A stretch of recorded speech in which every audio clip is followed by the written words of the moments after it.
What's up guys? You clicked on this video, so I'm assuming you're here to learn how to kill this big blue bastard in front of me. I like to explain everything in my guides, so if you're a clueless noob, you came to the right place. Before we get started, a quick word from our sponsor. We're all gonna die together out here. You should have come here. Nah, I'm just kidding. If you watch this guide all the way through, you should be perfectly fine. However, I watched a guide before attempting this boss and still died 6 times in the first night, so don't be frustrated if you mess up. So, this big blue bastard is called Vorkath, and as you probably know, he's one of the bosses you have to kill in the new Grandmaster quest Dragon Slayer 2. He's a powerful, apparently undead blue dragon. He resides on this island way over here called Ungeo. It's a pretty far distance from Relica, but fortunately the boat ride after the quest only takes a few seconds. After the quest is complete, you can come back to the island and kill Vorkath as many times as you want. This isn't a guide for Dragon Slayer 2, but Vorkath's mechanics are the same both during and after the quest, so it'll help either way. So why kill Vorkath? Well, upon release, Vorkath was mainly killed for the new best-in-slot ranged cape item, Ava's Assembler. Vorkath's head, Ava's Accumulator or 5,000 coins, and 75 mithril arrows are taken to Ava and drain her mana to make the Assembler. It's far superior to both Ava's Accumulator and the Ranging Cape. There's really no reason to wear the Ranging Cape unless you're going for max defensive bonus while still having the ammo recovery effect of Ava's devices. As you can see, the Assembler doubles the ranged attack and mage defense bonuses of the Accumulator and adds +2 ranged defense and +2 ranged strength over its predecessor. The Assembler is currently the only cape item in the game to provide a range strength bonus. On top of its superior stats, it also has an 80% ammo recovery rate compared to the Accumulator's 72%. The chance of normal projectiles breaking in old school RuneScape is 20%, which means that the Assembler will never drop any recoverable ranged item on the ground. Say goodbye to picking up those precious enchanted diamond and ruby bolts after a kill. The other reason for killing Vorkath is, like many other bosses, the money. Initially, Vorkath was pretty terrible money considering the effort involved, coming in at around 500,000 GP per hour. However, a few days after release, Jagex heard the complaints of the players, and his loot table was buffed significantly.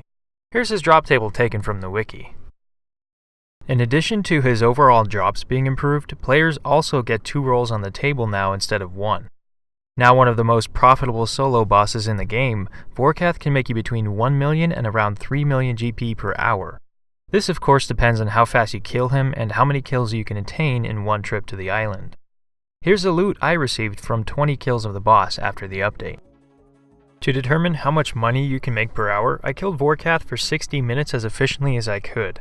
I killed him 13 times within the hour using the setup that I'll show next.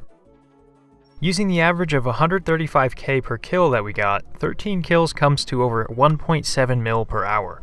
Not bad at all for my account build and getting 1 kill per trip. I could improve efficiency by using the advanced method that I'll show later in the video and probably get a couple extra kills, pushing it to over 2 million GP per hour. That's way better than Zulrah. And if your account is a maxed main, you could stay for multiple kills and earn probably around 3 million an hour if you have the Relica teleport, which I'll explain in a bit. Alright, enough information, let's get started on the guide. There are several ways to get to the island of Ungeo where Vorkath is. The best method would be to teleport to Relica using the Fremenic sea boots, but there's a slight problem. In order to get more than 1 teleport to Relica per day, you have to have done the Fremenic Elite Diary, which requires some pretty significant things like killing each of the Daganith Kings and God Wars bosses, as well as having 77 Slayer, 75 Crafting and Agility, and 78 Rune Crafting, assuming you get the maximum boost for those skills. Using the Relica boots, it took me roughly 13 seconds from the time I teleported to arriving at Ungeo. The second best method is actually to teleport to your house and then go through a Lunar Isle teleport. Then just talk to any NPC or normal banker and they'll send you back to Relica. This method is around 5 seconds faster than the third method, which is just going through a Waterbirth Island portal and then traveling with Jarvold. If you don't have access to either of these portals or the Fremenic boots, the last method is to move your house to Relica and run from there. It's the same speed as going through the Waterbirth portal, but you lose a lot of run energy this way. This guide is geared toward Berserker accounts, so the gear setup I'm showing is naturally a Berserker setup. You'll want to Dragon Warhammer with the Rune Defender for its special attack to make Vorkath much easier to kill. It is still possible to kill him without lowering his defense, but it's certainly much more difficult as we have a low defense level and crappy armor. If you're a 75 attack berserker, you should still use a Dragon Warhammer. I was able to test out the BGS thanks to a friend letting me use his account. I did 50 runs each with the Dragon Warhammer and Bandos Godsword and recorded and analyzed the data. The Warhammer with the Rune Defender is marginally better, and it would have an even bigger edge over the BGS on accounts with access to a Dragon Defender. However, the BGS is only marginally worse than the Dragon Warhammer, so if you can't afford the latter, the BGS is just fine. I'll release the exact data, results, and proof in my next video if you're skeptical.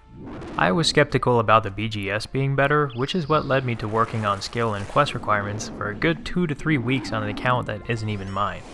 Unfortunately, I wasn't able to test both weapons on a maxed account with piety, but I'm thinking the Warhammer would still be better. If you have a maxed account I could use for testing purposes, please comment below and I'll send you a message.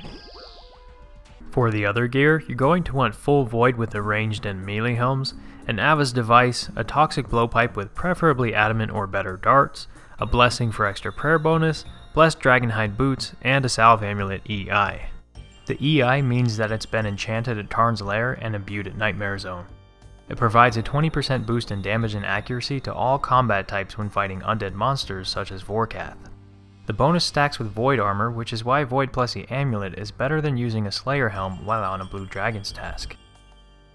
An imbued Tyrannical ring helps a lot with landing our Warhammer specs, but if you're using a BGS, I'd probably take an imbued Berserker ring to help you hit higher.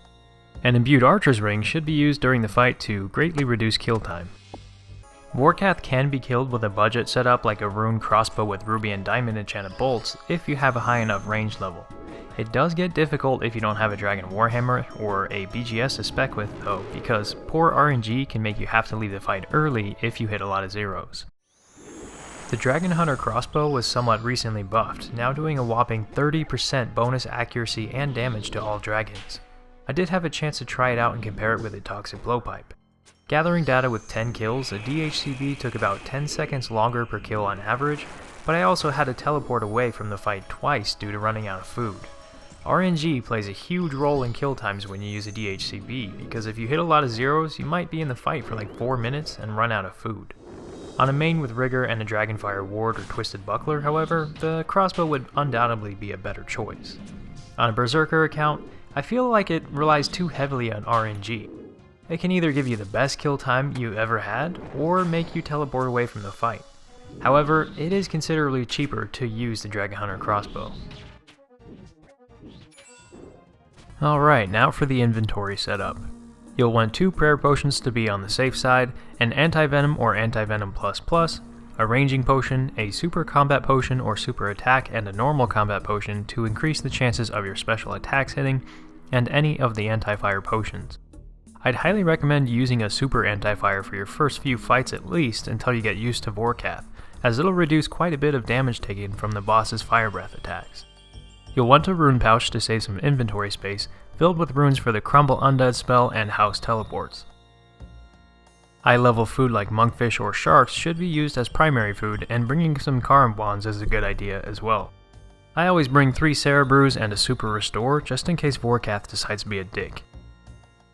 Let's go over Vorkath's mechanics before blindly heading into the fight. This boss has 6 different non-melee attacks, all of which you'll need to pay attention to. One of them is his ranged attack, which is a spiky ball-looking thing that shreds through our crappy armor. Most damage you take throughout the fight will be from this attack. Another simple attack of his is his purely magic one. This is a blue ball that deals no damage while you have Protect from Magic activated.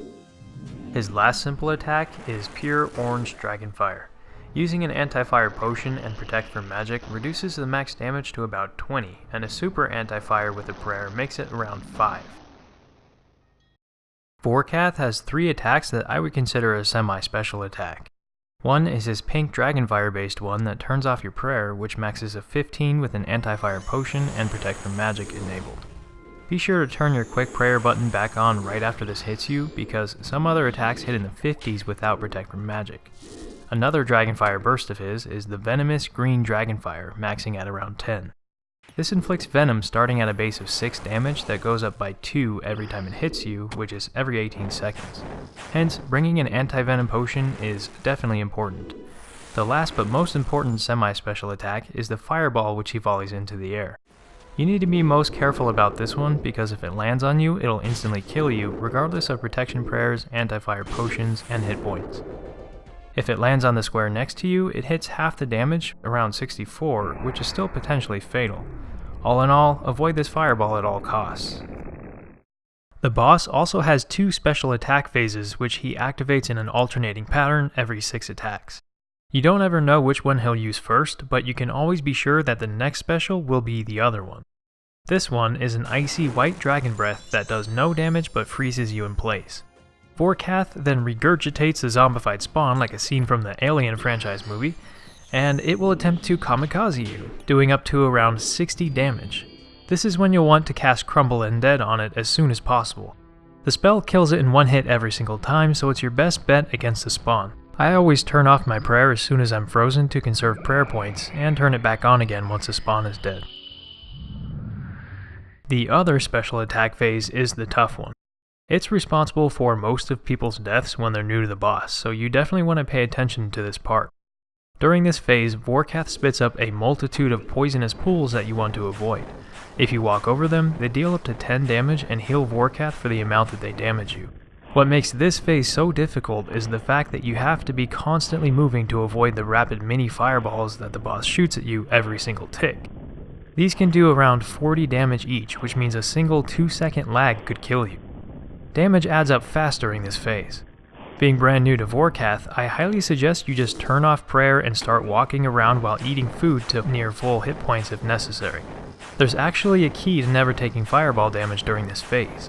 Not taking damage isn't as simple as just constantly moving because a fireball can still hit you if you reach the square that you clicked on, even if you keep moving. The key is to click a new tile every time that you get close to the one that you're currently heading to.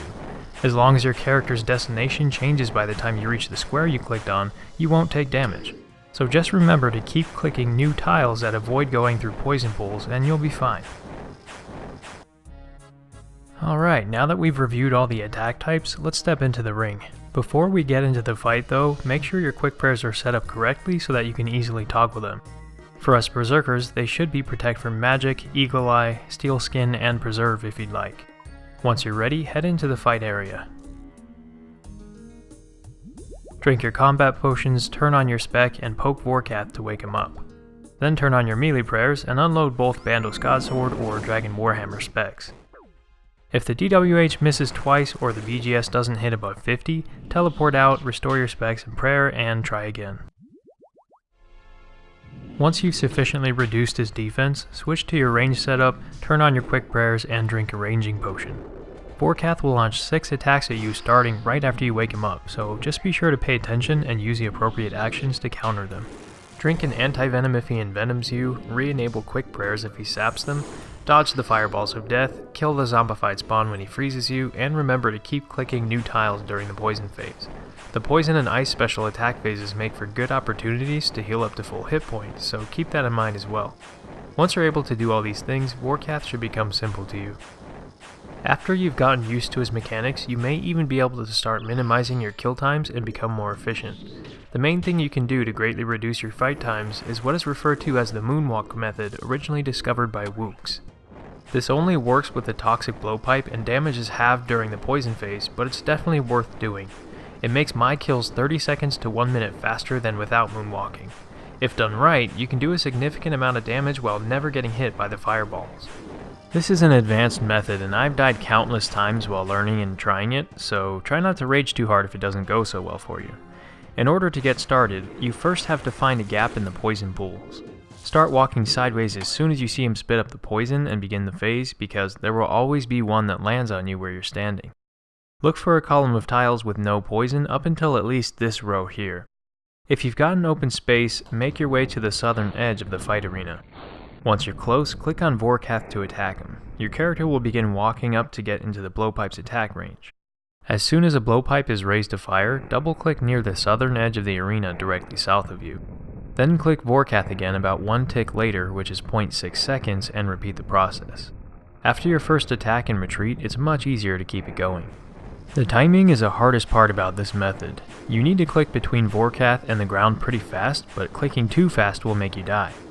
A good rule of thumb is that you need to be clicking on the ground or Vorkath every single tick. Vorkath shoots these fireballs on every tick also, so you can use the sounds of him launching them to get an idea for the timing. Aside from that, it's all just trying to get a feeling for the rhythm and speed. Once you've mastered the moonwalk method, there are a couple other small things you can do to minimize your fight times. For one, you can try to only eat during the ice breath phase. You're frozen in place anyway, so you might as well heal up in between actions. The other tactic is to move once when Vorkath shoots his fireball, shoot him, and move again, instead of just walking to a safe spot. You can get 2 more blowpipe shots in doing this. Well, that's all the information you need to efficiently kill Vorkath. Once you master all these methods, you'll find yourself getting kill times between 90 seconds and 2 minutes with little difficulty. I hope this guide was helpful to you. If it was, feel free to smash that like and subscribe button, or even post a comment to let me know if I should keep developing this channel. What follows is a full clip of the fight with a recommended setup and strategy in case anyone was looking for one. I know this guide came out super late, but I put a ton of time into it, and I figure it's better late than never. In any case, thanks for watching. I'll see you next time.